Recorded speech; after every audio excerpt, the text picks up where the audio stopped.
He's not just a snack. He's not just a snack. He's a full meal. How about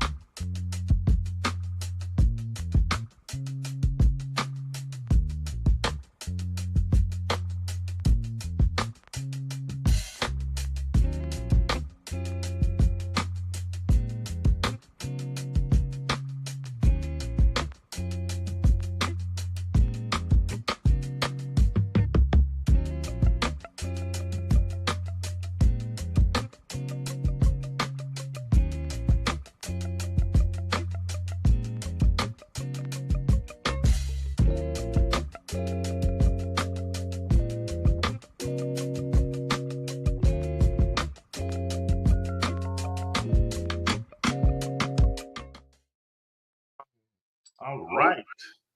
Greetings, everyone, and welcome to Unique Perspectives Love Talk Radio. I'm your host, Charles Dixon, and I'm here with my co-host, Mr. Adam Ford. How are you, sir? What's up, fam? Not too bad. Not too bad for a Thursday afternoon. Getting ready for the weekend and everything like that. Not too bad, actually. All right, man. So, the week has been, it's been a little stormy, a little this, that, and a little dreary rain and all that, but nonetheless. Yeah. I've been persevering through it nonetheless. Okay. Well, finally, it's starting to get a little warm around here. This daggone Illinois weather, so bipolar, so schizophrenic. Yeah. You go from day to day. What you gonna get? You can get snow in the morning, and then you can have like monsoon rains in the afternoon, and that night, you know what I'm saying, it's a heat wave.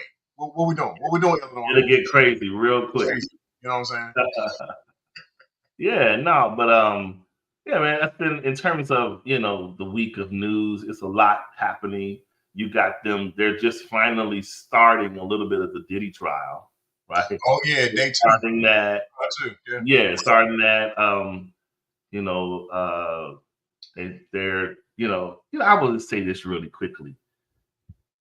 In our culture, we have developed such a terrible kind of crab in a barrel, backstabbing mentality.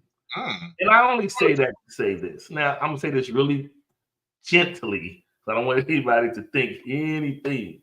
But like on the subject of the whole Shannon Sharpe thing, right? Like be that as it may, whatever his folly in this, he's a grown man, whatever the case is, whatever his decisions. But I find it really interesting. So before all of this, right when he had his last blooper where the phone kind of infamously recorded him in the bed.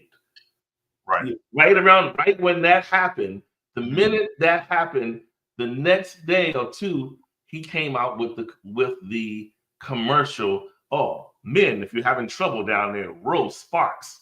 He came right out, and I said, let me find out this is a farce. All of this was for Rose Sparks. They kind of you got the sex tape, you got the sex pill. Right. That's what I thought. I was just kind of laughing. But I looked at how this time around, when it came up to this out of the blue lawsuit, right? Out of the blue, right? All of a sudden now the person is offended, right? Here comes all of this kind of stuff out the blue. Now, soon as he goes and he goes on this, I guess what you would call voluntary leave of absence. But he didn't really leave. He's still there. He's on my feed on YouTube. But he's not on ESPN.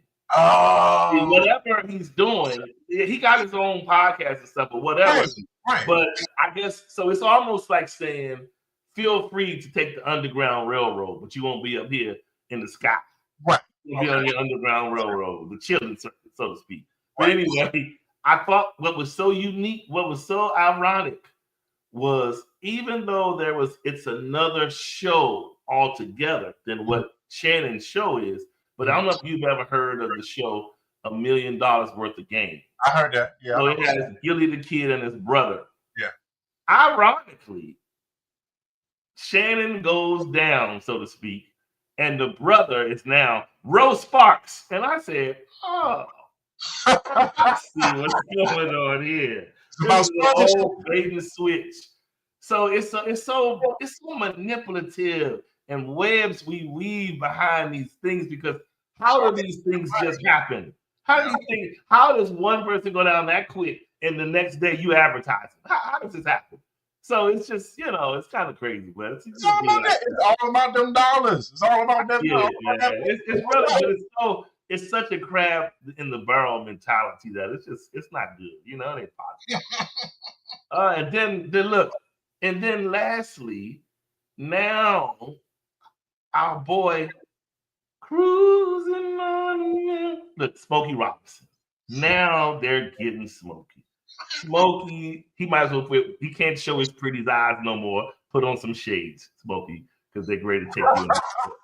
You're ready to go into the shades. Allegedly. I hope and pray. I hope this is a farce too. I'm like, now they're digging up the old vinyl records now. Now they really digging up stuff. Like what was so ironic for these people to, whoever they are, to now come forward. My only thing is never the offense. The offense should be, checked if it's an offense. Right. But I always question the timing. Like, what's with the random timing? Like in my book, if I'm a man, and let's just say it's the opposite way around. I'm the hotel. I'm coming in to turn the bed down. I'm doing all these things, but this powerful person forces me to do something I don't want to do. Right. Got people in there, strong arm you, whatever. Right. I'm not going to say, I'm tired of this. I don't want to ever see you guys in my establishment anymore, and then go away for 20 years. And then all of a sudden, Adam, I think I should go forward. No, you're going to get checked that day. Right. So I don't understand how this, lingering resentment puts on hold until a sunny day. I just don't understand how that works. Yeah. Yeah. I mean, honestly, and when you think about it in the whole, in terms of all of the different various controversies and scandals that are currently taking place, those in the past that have taken place, it just kind of makes me. So yeah, on the one hand, I'm suspicious of people who, don't initially ring the alarm. Ring the alarm.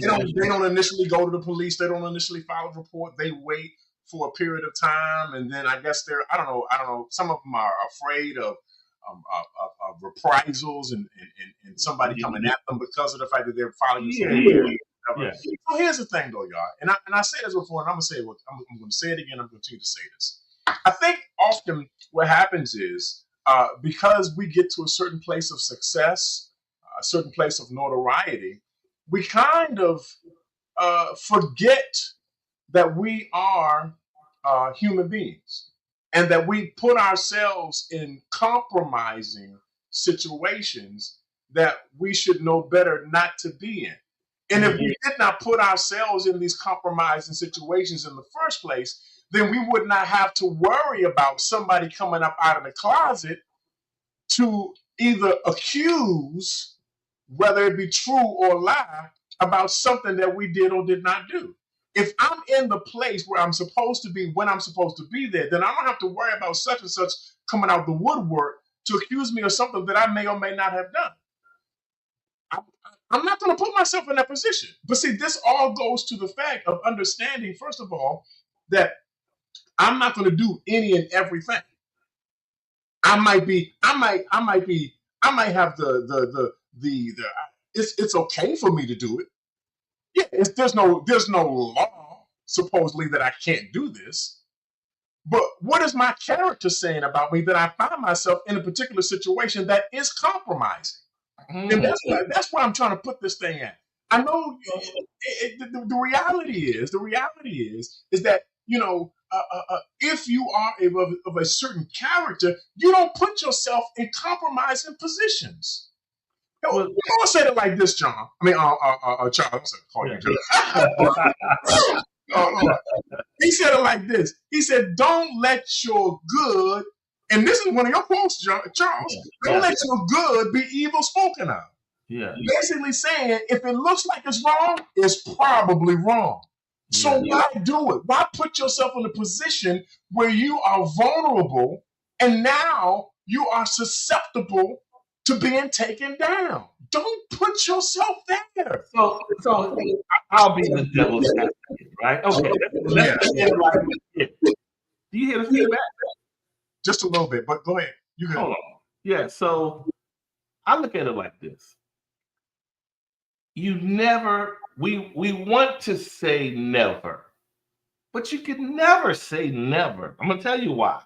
Because I have to believe that a lot of people who have amassed great wealth and power went into it with some sort of, I'm going to save the community, I'm going to build a YMCA, I'm going to build my father a new church, all of these good things, right? You start off with.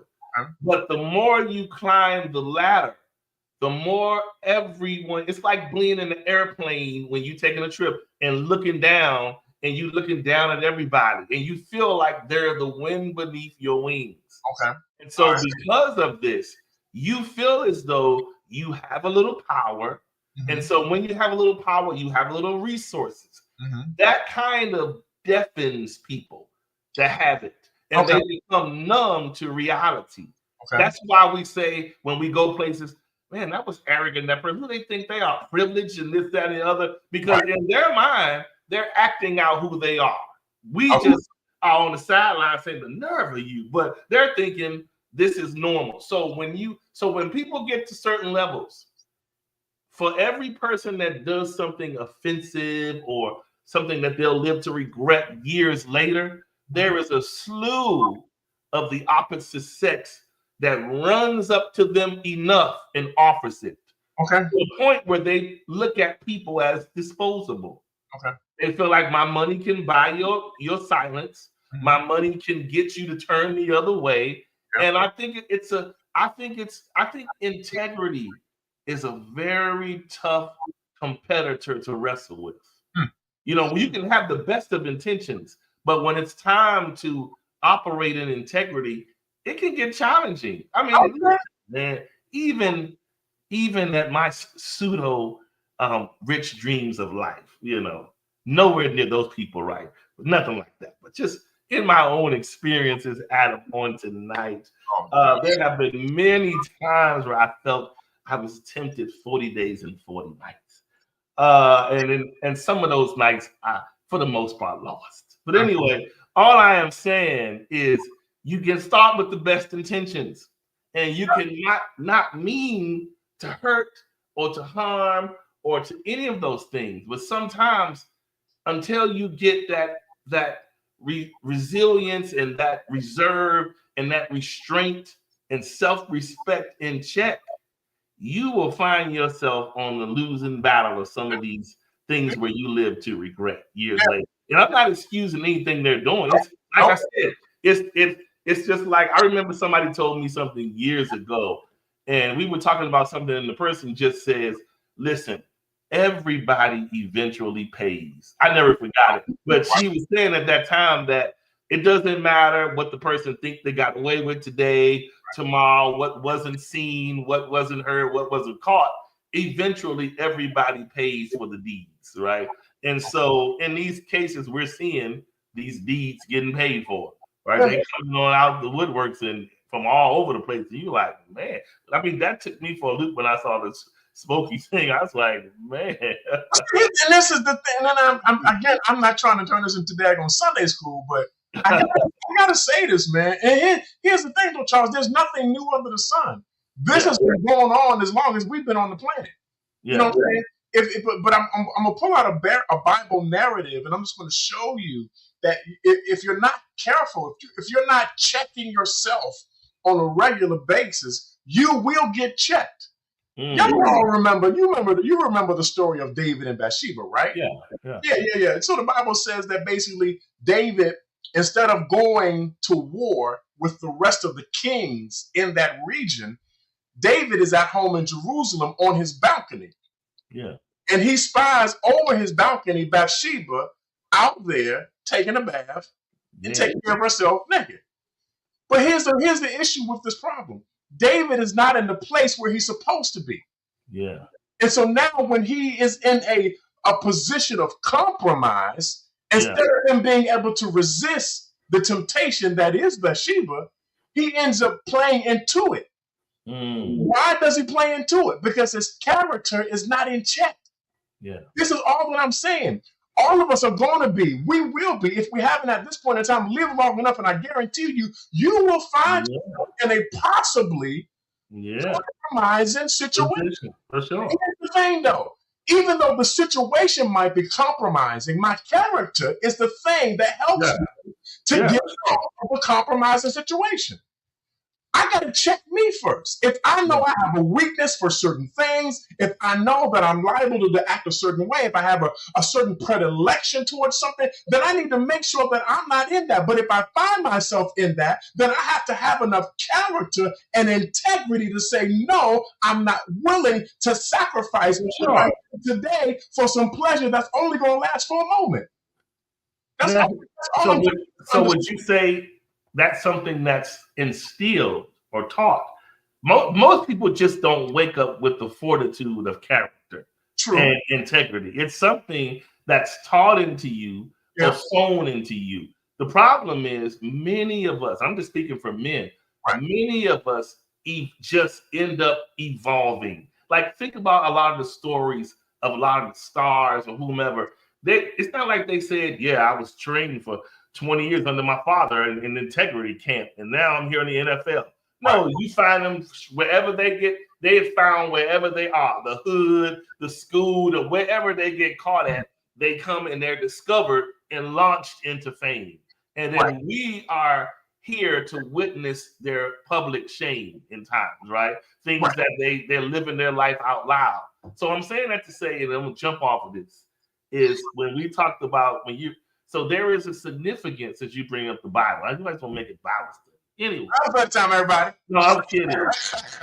There is a significance as to why in the word it talks about the difficulty of the rich man receiving salvation. Okay. Yeah. Because in other words, he feels he has all the bases covered. So why do I need what you're selling? Right. So in this instance, when people get to a certain level, they begin to move and act very much God-like.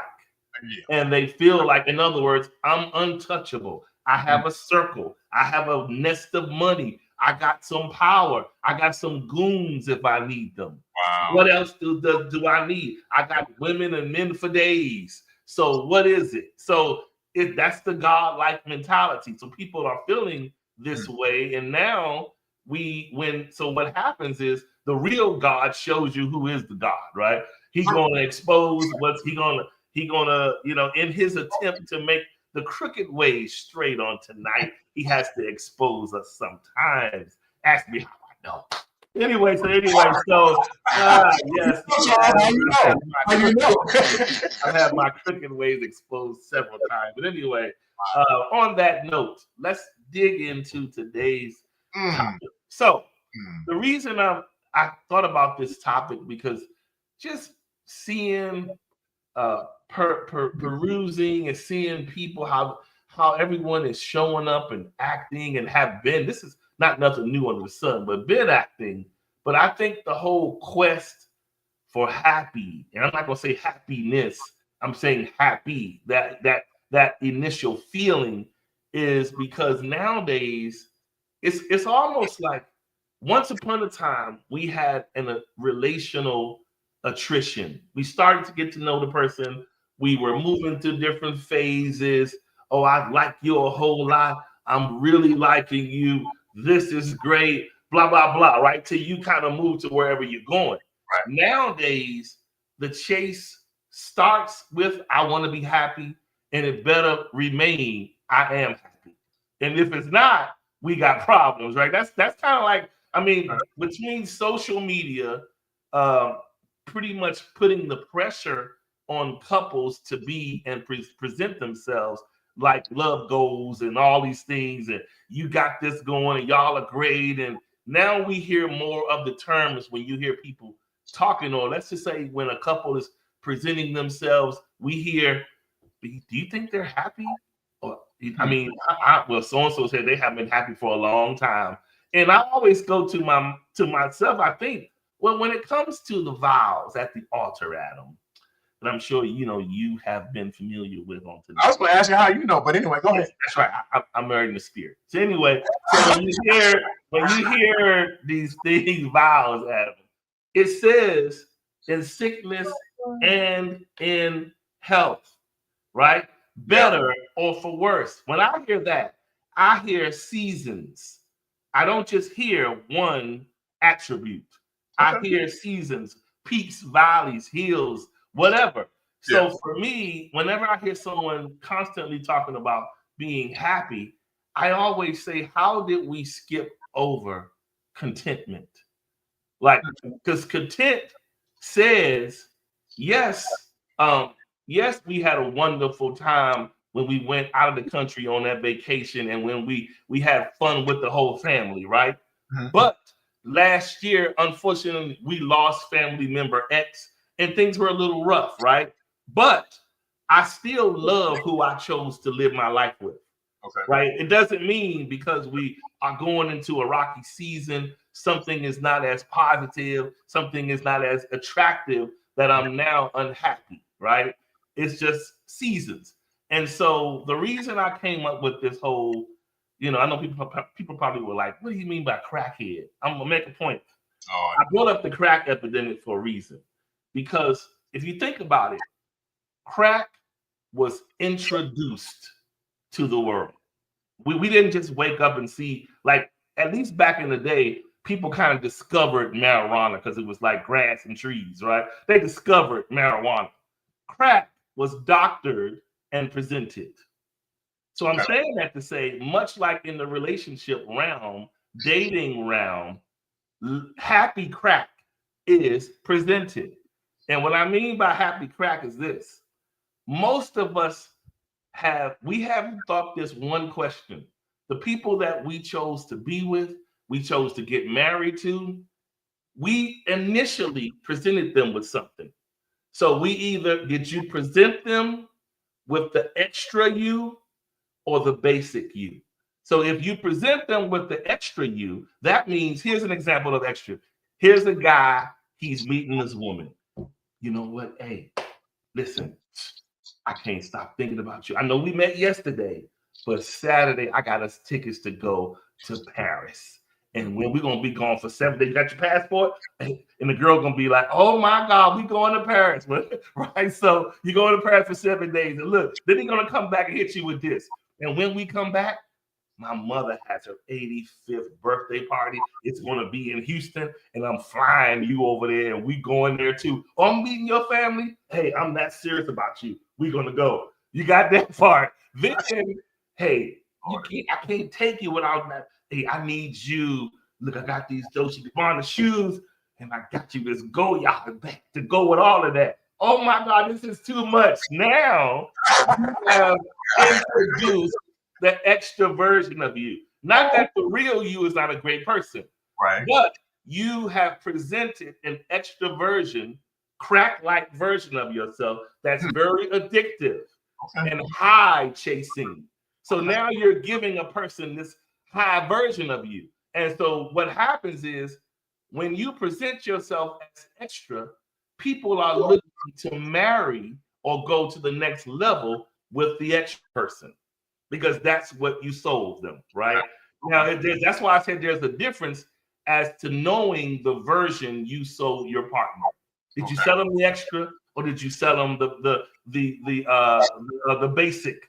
And basic doesn't mean there can't be seasons and valleys of extra. It just means I started here and I was humble about it, right? So you got to see the humble version, and I wasn't trying to oversell anything. If something great happens, wonderful. But this is where I reside, right? But when you start there, the ceiling, it's difficult for you to not become the crack dealer. You the happy dealer now. You done sold this person. They got high off of what you sold them.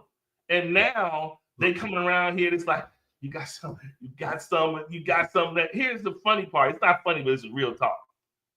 Here's the significance about crackheads, Adam. Because back growing up in Southeast, Bruce, we know in Baltimore, we seen plenty of them. All right. Yeah. Here's the thing about crackheads. Crackheads are regular people like you and I. They just got strung out on drugs, right? So a lot of them had a lot of skills and trades, and they could do a lot of things. Okay. So here's the thing: you could say to them, "Hey man, how much you going to charge you to change the oil in this car? Just get the oil and give me $20." And you're like, "All right, both going to change our oil." We done did it several times now. So anyway, we did both Popeye's chicken. But anyway, he changing our oils in the alley and all that. Here's the thing though. When this is the significance of the crackhead and the happy head, Adam. When the crackhead is doing the job, anybody that's dealt with somebody on crack before, you know I'm not telling no lie. When the crackhead, whatever a crackhead is doing that you promised them, right? So when I say promise, that's significant. We're talking about relationships. We always promising something, right? So when you promise a crackhead something, you're going to notice the entire time they're doing that job, it could be 10 of y'all out there. They're constantly looking at the person that promised it. Because when they're done, they want you to give them their money so they can get happy. Right. And so it's like they'll be moving around doing everything because to them, at the end of this, I'm going to be happy.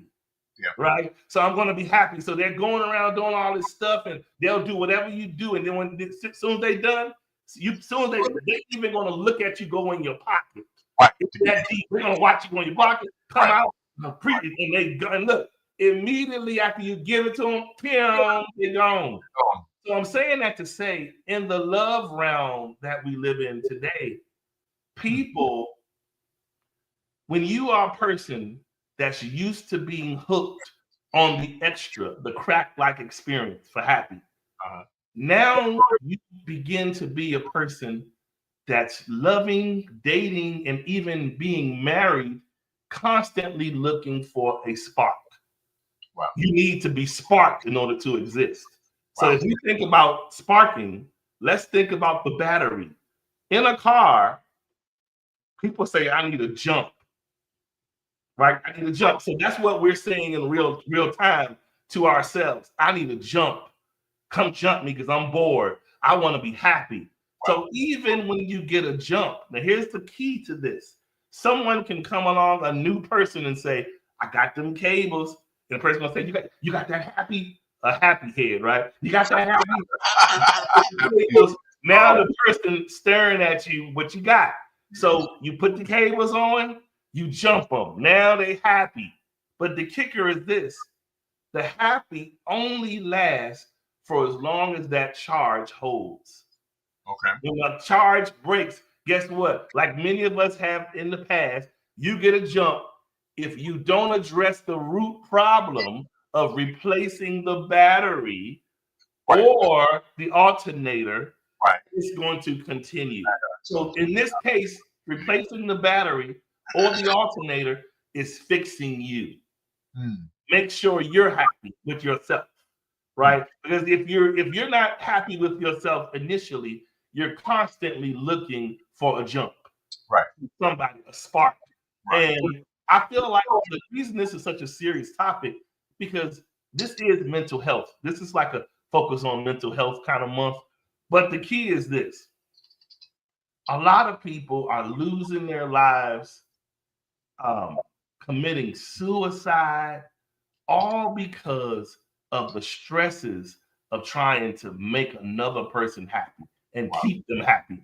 Wow. And listen, everybody wants and deserves to be happy, right? We all deserve to have high moments and good times and great times, but it's unrealistic to think you are the only special person in the world that gets to be happy 24/7, 365.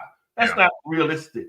Right. But unfortunately, we have people who are exiting relationships at the seconds because they don't want to hang around for the contentment or the seasons. They have fixed in their minds, I need to be jumped or I'm out of here. Right. And so that's a lot of pressure to put on someone that's in love with somebody. Because a lot of times the person running around trying to find jumper cables, you love the person who's the happy head. Right. You in love with them, but you also realize I only have so many resources to keep giving. Somebody I else. can't keep doing it, right? I'm trying to. I told you I love you, but I can't keep on doing this and doing this and doing this, and then all you do is turn around and have another jump. Like, this is crazy, right? After a while, a car that keeps needing a jump is, after a while, if you don't continue to fix it, then they're going to call you a limit. So I'm saying, I'm going to turn over to you. We have to focus on evening the playing field. Yes, you want to be happy. Yes, you want to be content. Yes, you want to feel like you have a joyous relationship or marriage. Mhm. But you got to know that it's an individual affair first. Right.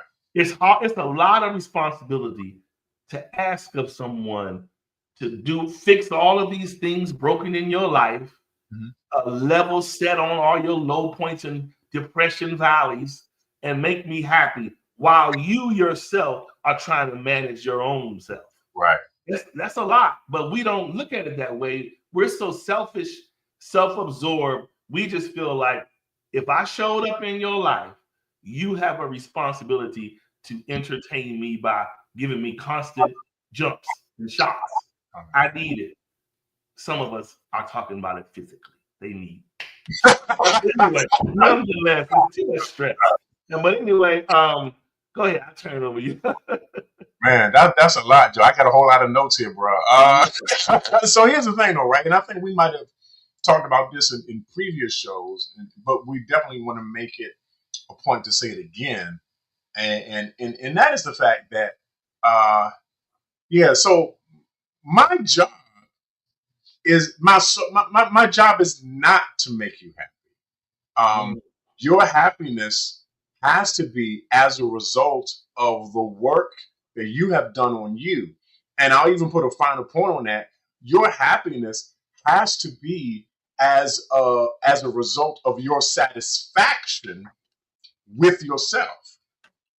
So before I step into a relationship with anybody else, before I engage or pursue somebody in a romantic way, I need to make sure that my happiness is as healthy as it can possibly be.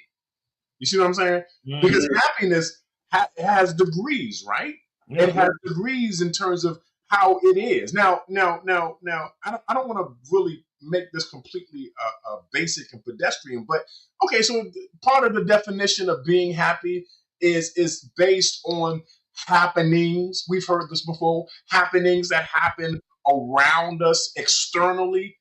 But I would actually propose to you that it's not just about the things that are happening externally around me, but it's actually what's happening internally in me that determines my happiness.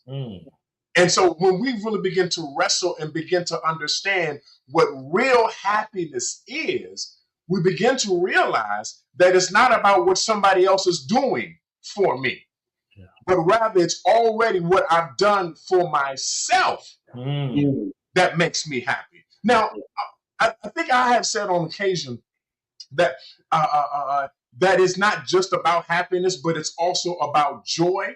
Okay, but let me kind of rephrase that. It absolutely is about joy, because joy is something that is an internal function that we all have on the inside. It's the joy that we have. Joy is consistent. Joy is something that is pleasurable to us. It's an internal thing. But I also want to add to that the facet of happiness, because happiness, again, has to do with me and what's happening inside of me. So here's the thing, Charles. I cannot begin to even think about trying to make my wife happy if I'm not happy. You see what I'm saying? And so it can't be about me just, doing this and doing that and running here and running there and everywhere in order to make her happy.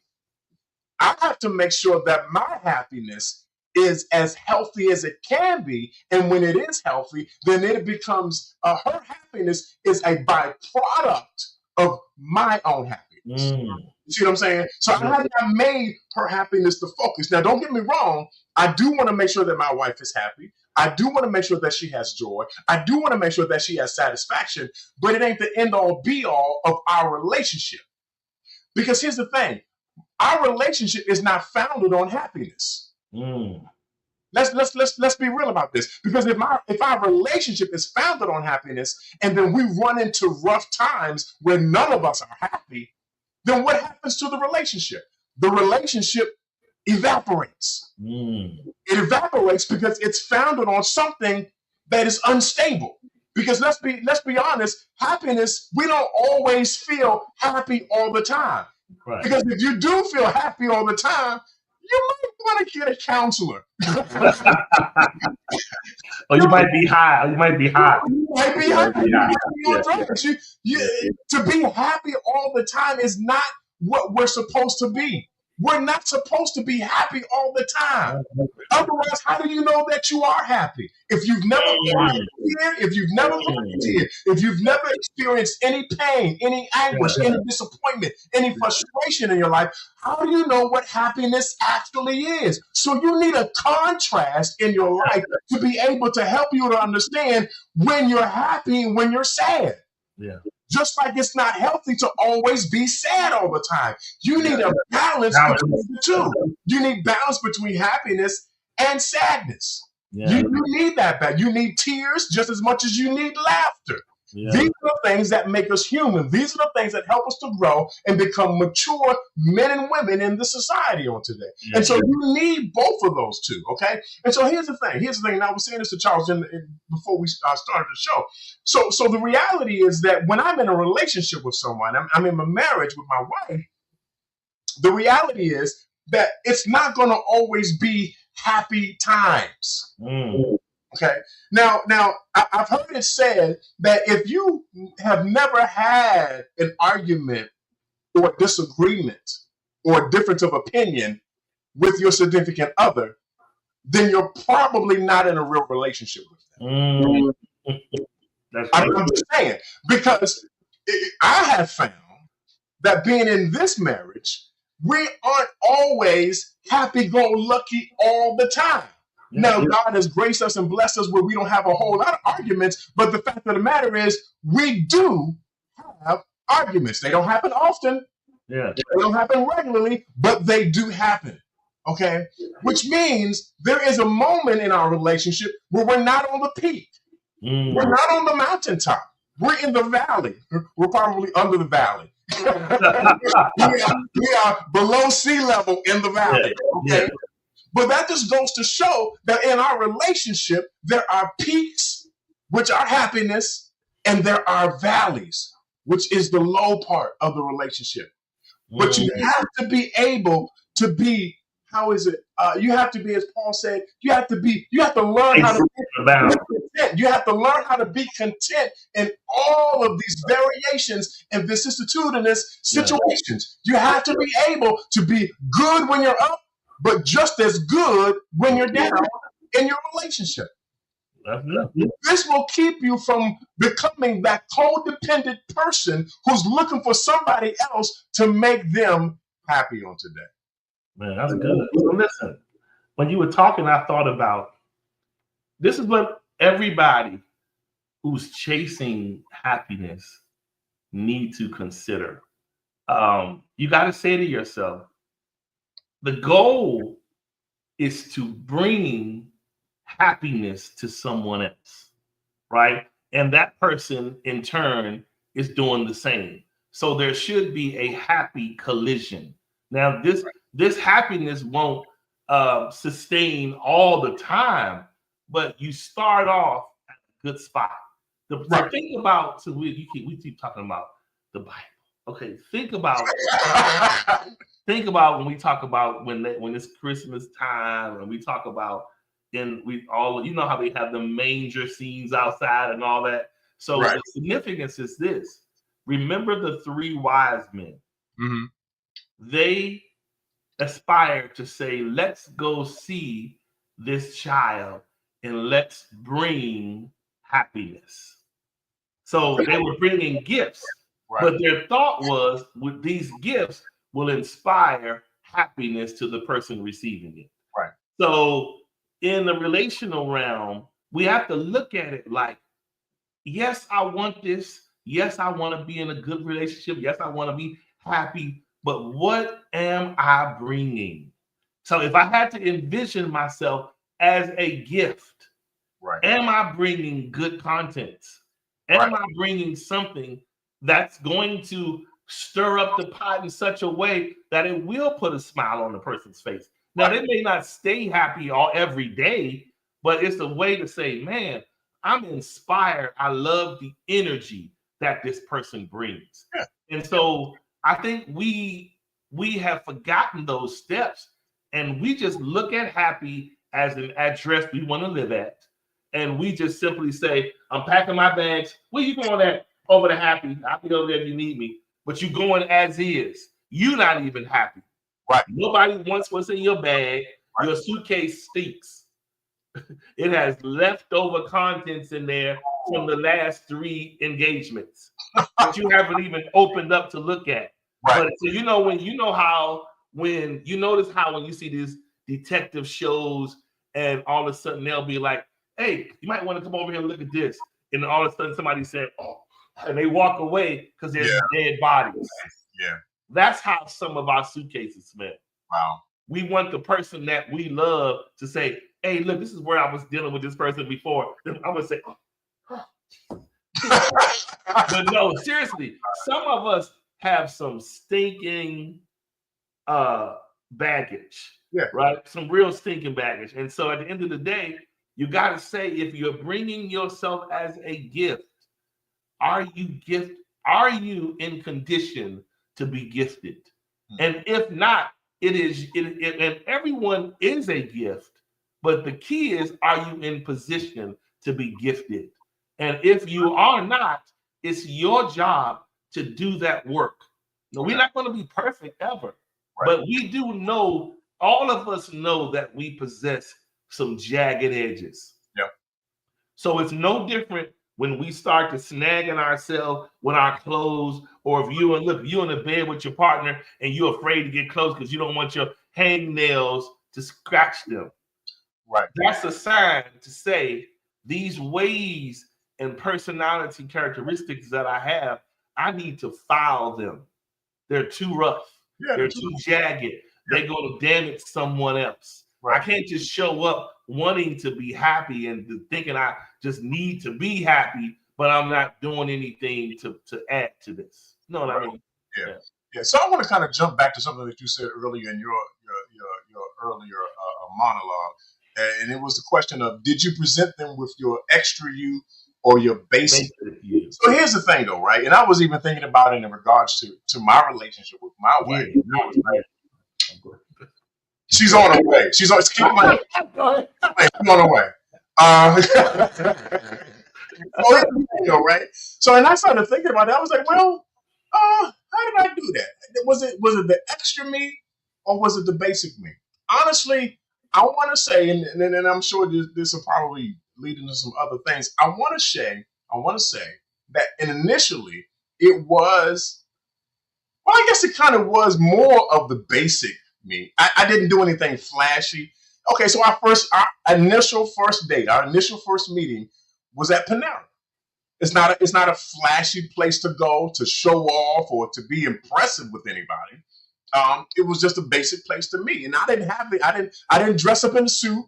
I forgot what I had. I know I had on jeans and some other stuff or whatever like that, and she looked really good at the time when I saw her. Yeah. Okay. But what my point in bringing that up is that when we saw each other, it wasn't about the extra stuff, if you will. Now, I say that thinking that maybe I did present extra, but now that I reflect on it, maybe it was just me being me and her being her, whether that's extra or not extra. So, because here's the thing, though. So I'm an introvert. A person, y'all know I've talked about this ad nauseum. I'm a person that's very not closed, but just very introverted. Not a great talker or whatever like that, but I can hold a conversation. And so my ability to be able to get somebody comes from me pushing in extra effort to talk to them to attract their attention. But that doesn't necessarily mean I'm doing extra. It just means I'm saying, hey, how you doing? And hopefully you respond in a positive manner that will help me to engage you further. Yeah. But if that doesn't happen, then okay. So my point in this is be you. Yeah. If they're going to want to take you out and want to show you a good time, they're not gonna. It's not gonna be just about the representative that you sent for the date, but it's about them being able to see you for who you are. Whether you are a basic person, because I'm basic, I am basic, everybody, or if you are an extra person, okay. And so it really is up to, because apparently, Charles, when she saw me, she was like, oh, I see you. And when I saw her. And I think sometimes when it comes to dating somebody else, we are not willing to be who we really are in their presence. Yeah.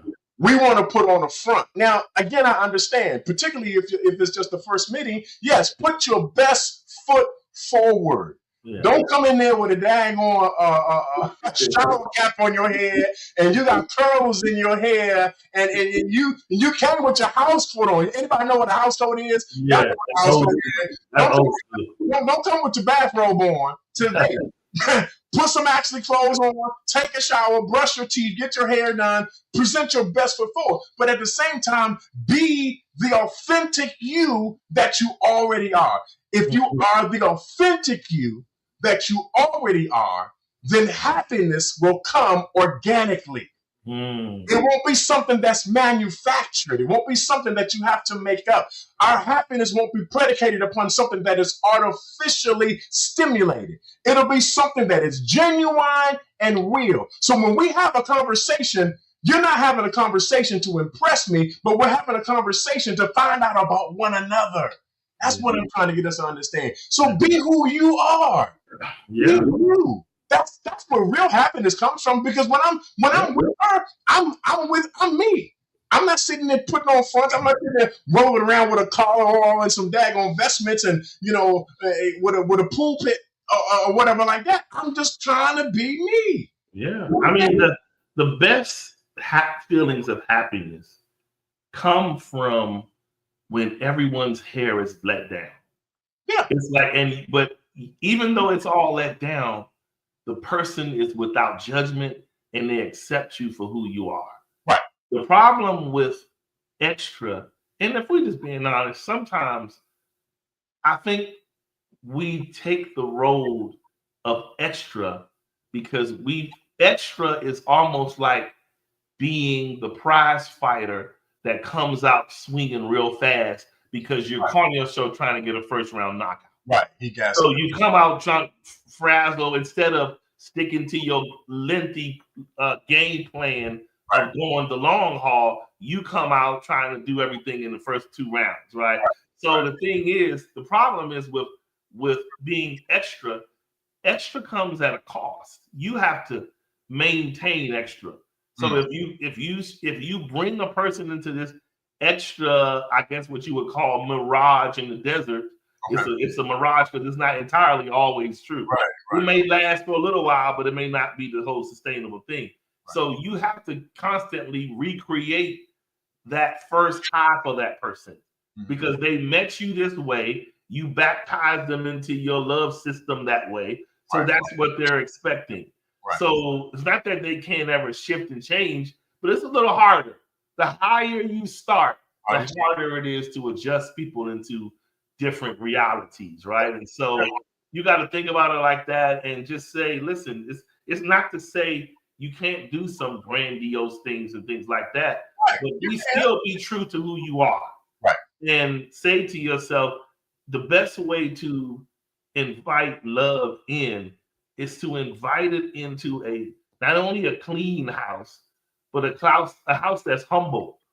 Love can do best in humble beginnings, right? Let love come into humble situation and let it kind of recreate the both of you all and be like, wow, we didn't realize this could feel like this Right. if we both lay ourselves out here like that. Yeah. And so the problem is, though, we just have to be realistic with this whole chase and chase. Listen, just like a crackhead, they don't get healed by themselves. Right. They have to go through what do you call it? Yeah, rehab. Rehab. Some of us have allowed ourselves to get so far out on a limb as a happy head. We need rehab. Wow. A reality check to come back and say, listen, there's nothing wrong with being happy, but somehow you fooled yourself to think happy is a permanent state, and it's not. It's not. There is no. If happiness could be a permanent state, we would be rich happy dealers. Yeah, we do. Men are the best happy dealers, hope sellers there are. So if we was just out here selling happy brews, we'd be out here. Listen, I got that happy. Yeah, happy. You have a whole line. Wow. Oh my God, can I want the Cadillac package, or I want the Maserati. It'll be all over. Selling happy dreams, houses, all of those things. But the reality of, as nice as all that stuff is, it's just material and it will fade, right? All those things are interchangeable. Look, at any given time, you can take a loss and that stuff can immediately mean nothing, right? If you don't have something to support it, all the stuff that you have amassed means absolutely nothing. So you gotta let happiness come from a period of just, listen, let happiness be, let it be created between you two. Don't try to pretend and make a facade of happy initially to get the person to come in. Let it be created between the both of you. And then you both feel you have equal ownership of, we did this, babe. We really worked hard and got to this point, right? And we're in a good place. And so we gotta, take it like that. But this whole walking around here and just feeling like the world owes you a dose of not only a jump start, but they owe you a constant dose of happy. That's borderline abusive to people. Okay. To put that kind of pressure and demands on someone is a lot, because what it really does, it gets yourself to such an arrogant state to say, yeah, I know I'm messed up, but because I'm here, I need you to deliver these things that I think I need to make me happy. And if you can't, I'm going down the street, for someone else will. If you got that mindset, yes, someone else will sit up there and play extra with you. But if you plan to feel anything with anyone, eventually you're going to see seasons. Yeah. You let your head down with anybody, you're going to see past happy, and you're going to see sad, okay, this, mad. You're going to see all these seasons once you start to feel. Yeah. See, the most of us like to stay in the zone of being untouchable because we don't have to face the issues of feeling. Right. But once you start caring and being around a person and wanting to see them more, now you're scared because now I'm at risk because I'm not as nimble and I'm not as carefree as I was, because now I feel a little heavier because I'm carrying them. Yeah. You understand what I'm saying? So yeah. I think about I wanted to talk about something else, but I need to talk about this one thing that I think is really important in the context of this conversation of happiness. And I think it's going to be something that, again, it's going to make some of us uncomfortable because it's a reality in our lives. And that is the fact that often when we're in relationships or we entering into relationships, in the midst of relationships, often we are at a deficit. What I mean by that is we lack a lot of stuff that we should have. The stuff that actually brings satisfaction and happiness. But because there is a deficit there, and somebody who comes along, who means well, wants to make us happy, we find that what they do fills the deficit. But the feeling of the deficit is temporary. It's temporary because it's not internally initiated. It's externally initiated. That's good. And so because of the fact that we have that deficit and it's within us, we have not addressed the gap in us or the hole in us. And I think I've used this analogy before, but I'm going to use it again because I really do believe it's apropos for this particular conversation. And that is the fact that, so you have a bucket and you put water in this bucket, but the water does not stay in the bucket because there's a hole in the bucket. Yeah. So no matter how much water you put in that bucket will never be full. That bucket will always be empty. Why? Because you have a hole in that bucket. A lot of us, and I don't mean to get in nobody's business on this, but a lot of us are walking around with holes in our buckets. We got emotional holes. We got mental holes. Spiritual holes. Some physical holes. And we find ourselves gravitating to a people who, for whatever reasons, may or may not be able to fill those holes and those deficits in us with this happiness. But the reality is they cannot satisfy or fix the hole. That's something that you have to work on. That's something that you have to do yourself. Because it doesn't matter how much I love you, but I can only do so much to make you happy. But before long, you'll no longer be the hole will have grown to such a degree that no matter what I put in, it'll just flow right out. And it'll never fill you up the way you're supposed to be filled up. And I think that's something that we have to be careful of. It's something that we have to be aware of because of the fact that often, like I said, we go into these relationships with these holes, expecting this person, this unspoken expectation, expecting this person to fill us with this happiness. And here's the thing though, Charles, the happiness lasts for a moment. So we do feel good. Yeah, it feels good for a moment. We feel good for the moment. But when that moment passes, it's over. And we're looking for the next moment to fill us. All the while, we are ignoring and almost completely oblivious to the fact that we got this deficit in us that we need to talk to and address. For sure. So before I even allow Maria to do anything for me, I got to do some stuff for myself. I got to get myself right. And I know we talk about this on a regular, but again, I want to bring attention to this. Some of these deficits aren't going to be handled just by going to the pastor and in the prayer line on a Sunday morning. Some of these deficits are going to have to be handled by a professional counselor to talk about why you feel about yourself the way that you feel, so that you can finally begin to get some healthy happiness on the inside of you. So when somebody comes and wants to make you happy, it's not the essential, but it's the supplemental happiness that brings you satisfaction. Because the essential happiness happens on the inside. That's good. The supplemental happiness comes from the outside. And we got to be able to distinguish between the two.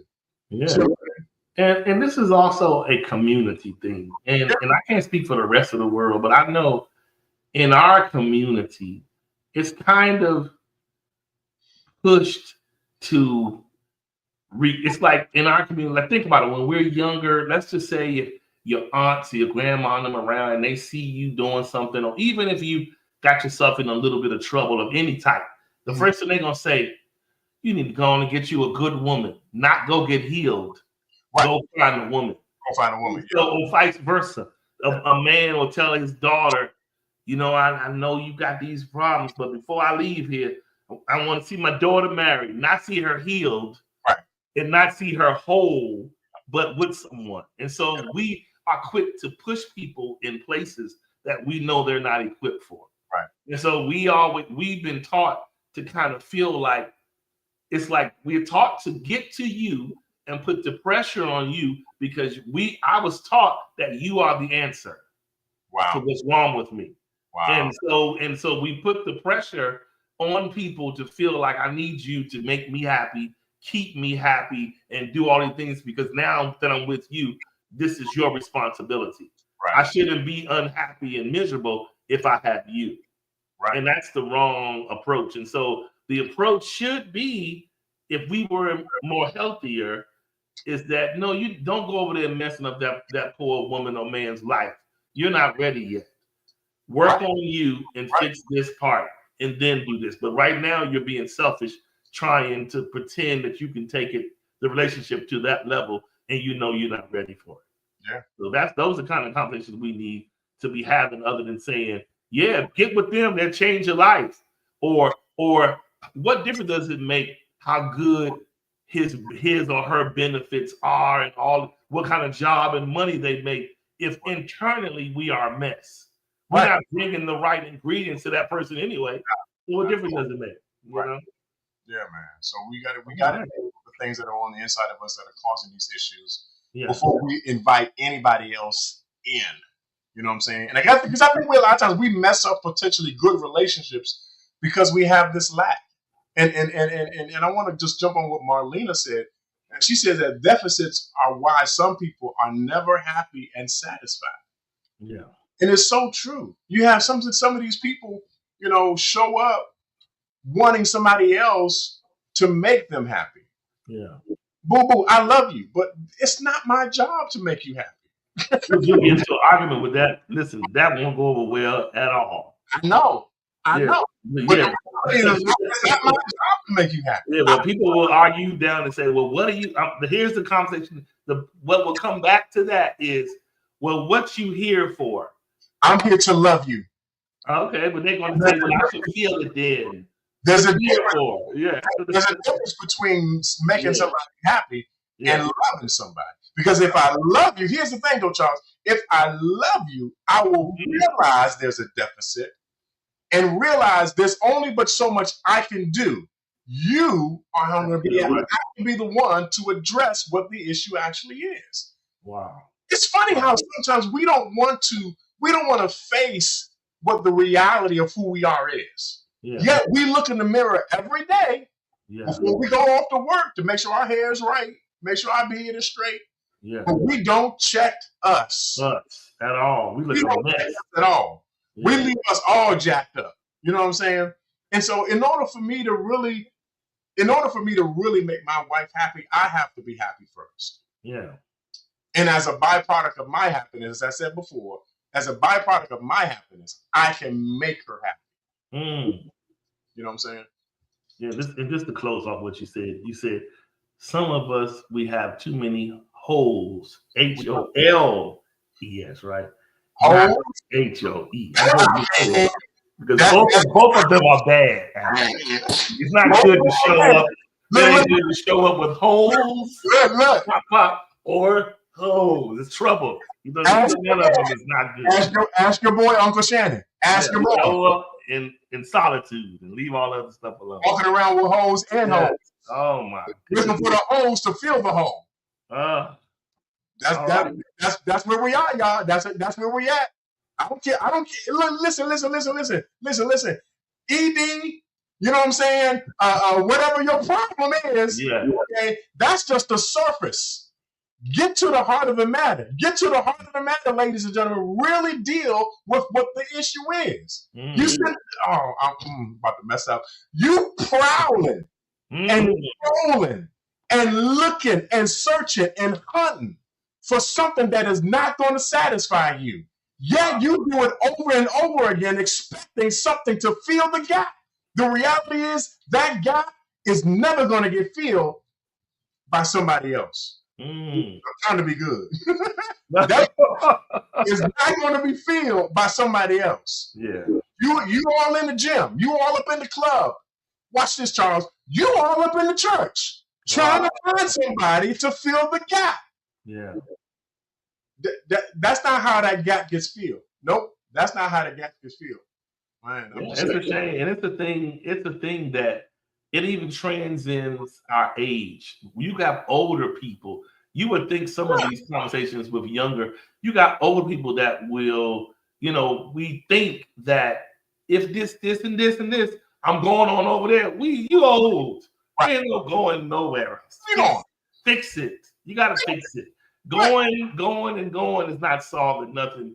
You got to either, now don't get me wrong, if something just deemed to not work, then it doesn't work. Mm-hmm. But in most cases, most of these things we argue about, it's just vanity and vexation of spirit. It's not anything that we can't fix. Right. Some of it is, I need you to do a little more of that, a little less of this. Right. Could you not talk like this? Could you talk like, could you be a little more respectful in this area? Right. Things that or spend more time. Those are things that you could fix. Yeah. Now, heartbreaks is another story. Things that you can't etch out of the stone. It is what it is. But things you can fix, it's just communication and willingness to re-spark those things. But don't be the person just wanting to jump, because you're going to be like the people we see on the side of the highway with a thumb up and jumper cables. Don't be the person just wanting to jump. Wow. Real, authentic happiness starts from within yourself. And it's only a personal thing that you need to get back to. Somebody's saying, how do I find it? Find small passions of things maybe you liked years ago. Pick up hobbies or talents that you like to do. You got to do things that celebrate you first. Okay. Forget about trying to do something for somebody else. Find the things that make you shine. Okay. And when you do those things and take passion and hobbies in them and rediscover yourself. Oh, I want to ride a bike. I used to love riding bikes years ago. Pick it back up again. Do these things that make you say, hey, I can find ways to love me again. Right. And when you find those things and when you feel secure and strong in them, then you have something now better in your suitcase to take to someone else. Right. You understand what I'm saying? So you got to look at it like that. Yeah. What you going? Somebody may say something. I was going to say something. Go ahead, man. I don't want to leave it alone, man. I want to leave this alone. Come on. I ain't going to say that. Go ahead. Listen. I'm going to say this, and I'm not going to mess with it too much.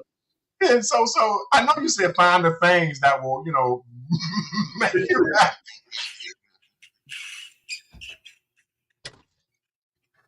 Oh God! All I want to put a little thing on that is just find the healthy things that are going to help you. Healthy things that will help you be happy. There you go. Healthy things that will help you be happy. Listen, leave the hoes alone. Them hoes don't love you. Yeah. They don't love you. I'm talking your language right now. I'm talking to you. Yeah. Them hoes don't love you. Oh, you ain't talking to the quiet. They don't love you. Quiet. Yeah, listen. They're just making the holes in you bigger. That's what they make the holes in you bigger. So you need to find something that is healthy and that will help you with your happiness. Okay, that's all I'm trying to say. Just we grown. I understand. I can't tell you what to do, but I can certainly talk to you in terms of what you're doing and where you're going and how to change your course and your trajectory in your life. Yes. Now, here's the thing. Adam, many years ago, I'm going to be honest. I'm not going to say many years ago. Oh, you mean yesterday? I have certainly changed my relational trajectory from the wayward patterns of the past to the singular relationships, not doing this and that and bothering over there and this, that, and the other. So I've been on this path to, working out those things within me while in relationship and things like that. So it's good to be able to speak to someone, to talk to you when you got your things you're going through, you're talking about things that's happening with you and the good, bad, and the ugly. That's a good thing to have that, because I can tell any person, I don't know if Bruce is still on the line, but being in the player world or play man world, whatever you want to call it, it's a very cold and lonely place. No one wants to live there. Yeah. It may be fun. You might be charged up for a little bit. And then when reality hits, it's not a happy place. Yeah. It doesn't bring good things. It doesn't bring good outcomes. It hurts feelings. It it makes you, what does it say? It makes you, when you're being busy doing you, it makes you callous to feelings, to things you should feel. It makes you numb. To empathy, to things that sometimes you don't even cry because your existence is based upon being the Iceman. Right. You can't feel or you lose, right? That's kind of how it is. And so when you discover, I'm a person that prefer to feel rather than lose. Right. So you turn your tide and you do what you need to do to support healthy relationships tonight. All right. Now I'll switch over to the other side. The doors of the Love Church are now open. Dear world, you name it, we cover it from the world of singles to the behind the scenes of the greatest movie ever filmed, called Marriage. We dig into everything from dating 101. Why won't they commit? It's complicated. I can't do it if it's the three of us. They're a good person, but I'm not attracted to them in that way. 2, they really didn't disclose who they were before I said I do. How do I do this if they can't keep a job? The bills are paid, but the bedroom is suffering. Did I marry you or did I marry your family because we only can take care of us? Let's open up our marriage. Why do I have to buy into your beard gang illusion? You could have told me you were down low and we could have remained friends and not married. And last but not least, did you marry me or your pastor? Have we gotten your attention yet? If so, tune in to Unique Perspectives Love Talk Radio, Thursday at 4:30 p.m. Central Standard Time, if you want to hear more of today's real issues in the world of love. The doors of the Love Church are now open. Yes. Now, I was going to say, no, I'm just kidding. I don't have to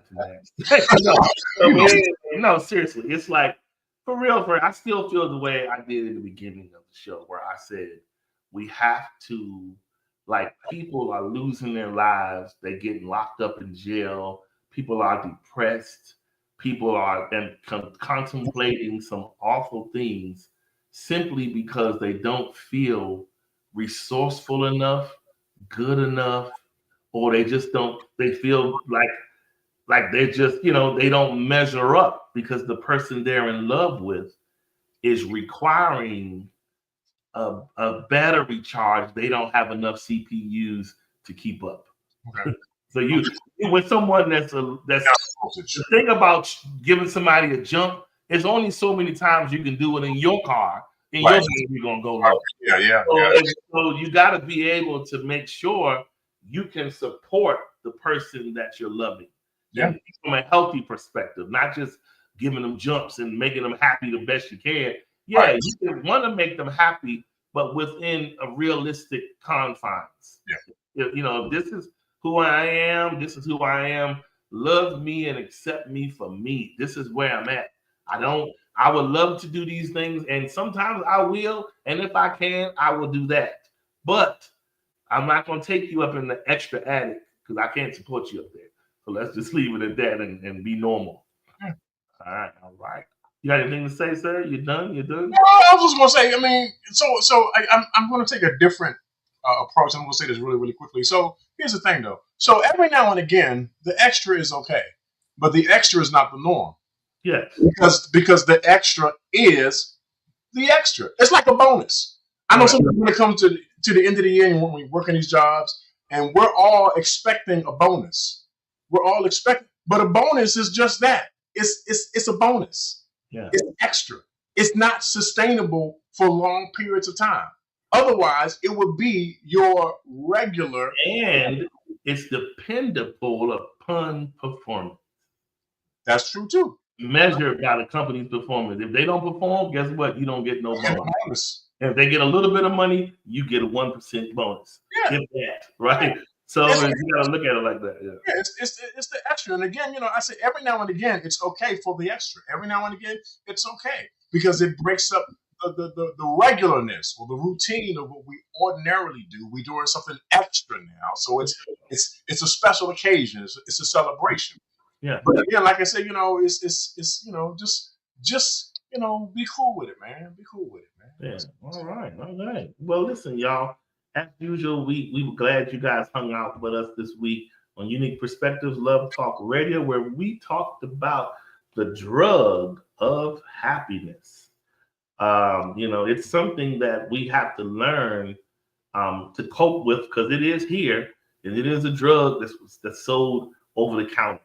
So you got to learn to cope with it on an individual affair. And when you discover that you're in love with someone that's a happy head, you tell them, let's get some rehab, aka counseling, because we need a reality check of what happiness looks like, because it's not just feeling a void and feeling a feeling that you feel like you're lacking. And we can try to build from there. But as usual, we will be there. Like today, you guys, sometimes we have Showtime audibles, but for the most part, we'll keep you in communication. But for now, our standard time is 4:30 p.m. Central Standard Time. Sometimes we have this time frame where we have to shift.